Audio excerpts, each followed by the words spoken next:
So I have a very special guest with me, somebody who's been campaigning right across the state of Haryana. It's been an end to a very hectic campaign. How do you view the exit polls, ma'am? Exit polls are more or less fine, except I suppose the numbers may go up a bit, but some of them are giving us 60 plus, and my own feeling is that we would get 60 plus seats. The big question is that during this campaign, and we saw there have been a lot of factionalism, and I'll go straight to the core of the issue between you, Mr. Hooda, and Randeep. Everybody wanting their space. How do you look at that, ma'am? See, why do you talk about campaign or only elections? There are groups. Every state has groups. This is part of any party and part of politics. So, I mean, why just point fingers at Haryana and my party? It happens everywhere, and this has been there, not just during elections. And elections, I think everyone has worked.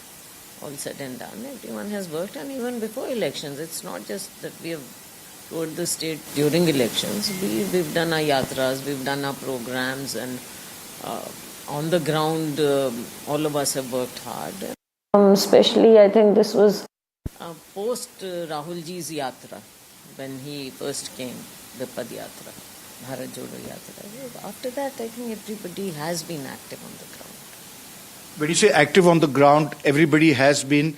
Mr. Hooda, when I ask him about who will be the chief minister, he says it will be the MLAs who will decide. The High Command will take a final call on it. He's not retired. He's not giving space to his son. You're also an aspirant. How are you going to be able to deal with these various issues of finding who's going to be the chief minister? Is it just going to be MLAs, or is it going to be the High Command? Because you have been a loyalist. I've known you for 30 years in the party, been struggling to keep your face, and today you are trying to stake claim to become the chief minister. I'm trying to stake claim. Why is it that I'm trying to stake claim? You are. Think I deserve, or is it just that Selja is trying to stake claim? I think you also should get away from this mindset that people try to stake claim. You go through a journey, you have a level of seniority, you work hard on the ground, you're committed to the party, and such people should be considered on their merit. Why should it be that they stake claim, and whether they deserve, don't deserve, why should that come in? But ultimately, it is the MLAs who take a call. I mean, the High Command always goes by those numbers. How? You're saying always.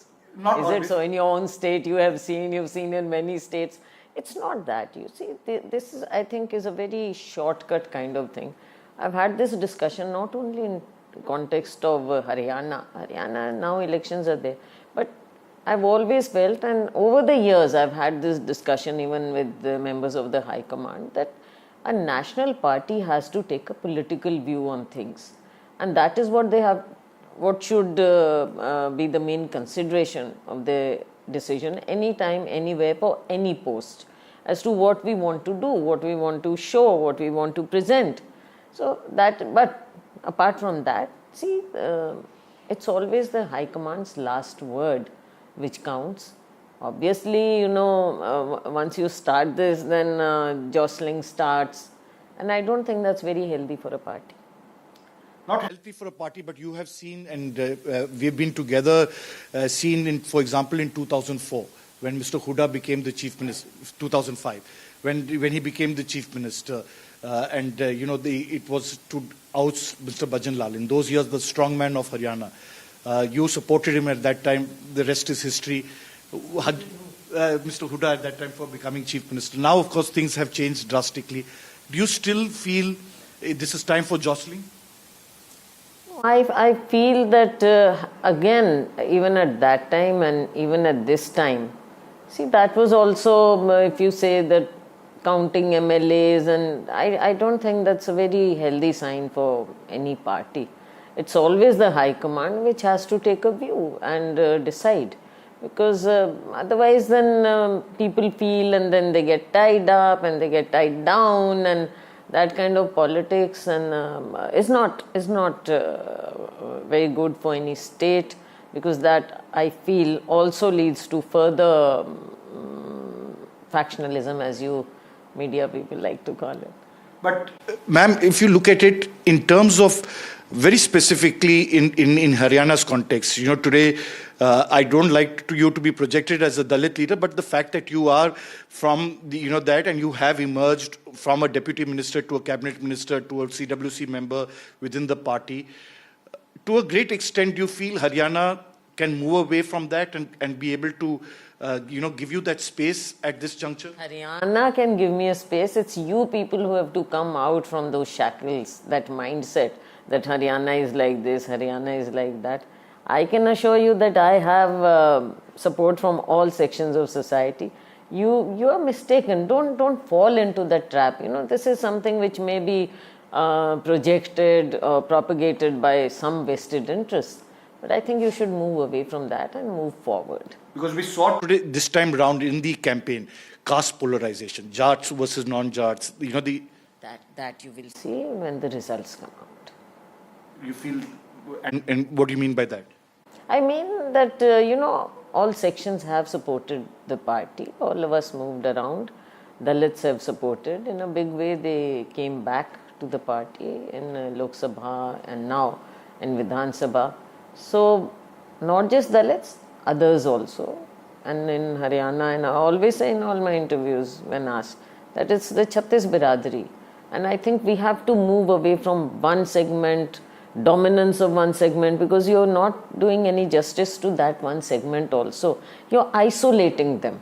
And that doesn't help them either. I think we really need this bhaichara, as we call it in Haryana. Bhaichara is more important than one caste, one community, because why alienate one community after the other? Absolutely. And, ultimately, when you look at it in its entirety, the Congress has tried to say that we look, completely towards. But Mr. Hooda himself calls you his sister. How would you like to describe him? Because you all are now both contenders for the top post. How do you view this within the family? In the next few days, it's going to be really tough for even the, high command's observers to finalize on a candidate. It's not that he's called me sister only once. He used to call me sister even earlier. So I don't think you should go by such optics. Basically, one has to learn to work together in a cordial way, cordial fashion. That's what a party is all about. That one should be able to sit together, discuss issues, have differences. There are always differences. But there should be a platform where people should sit together and discuss issues. You've been discussing with the party leadership in the run-up to the campaign and, towards the end when there was differences. Do you feel these things that you point out will finally happen once, if the exit poll comes to light and Congress comes to power, you all will be able to iron out these differences? Because after all, there is a mandate that has to be respected by the people. I hope so, because the High Command has to play a role in that. When we go as in charges, I've been doing this for decades. We've been doing this. So we go, we try to make people sit together. At least, they should come. There should be some kind of a situation where people are able to sit together and talk things over. All that has to be done, but it also has to be done over a period of time. And everyone should feel that they have something at stake. It shouldn't be left to only Selja or Sunil to do this, because there may be so many people who are looking at you, so many who are looking at me, and that should remain within the party. There shouldn't be animosity within the party and friendliness with other parties. First, one has to iron out these things within the party, and I think that's what it's all about. And what about Randeep? I mean, he's been our media in charge, he's been Karnataka in charge. He's also aspiring. How do you look at his ambitions? See, but anyone can have ambitions. What's wrong with that? And you welcome, you feel, have you all been able to work together, or you're all in separate silos to a great extent? See, I do feel that this kind of a situation where anyone has to come forward, or it has to be done like this, or it should be done like this, I don't think that's really a good thing. Basically, it should always be left to the High Command, and that's the way it should have been projected and worked towards. But it doesn't happen in a day. Earlier, it used to happen that there were so many people, and High Command sat down with them, and somebody was chosen, and others accepted. But what you call groups and all, those always existed. It's not that it's a new thing today, but the kind of, what shall I say, environment that has been created is something that could have been and should have been avoided.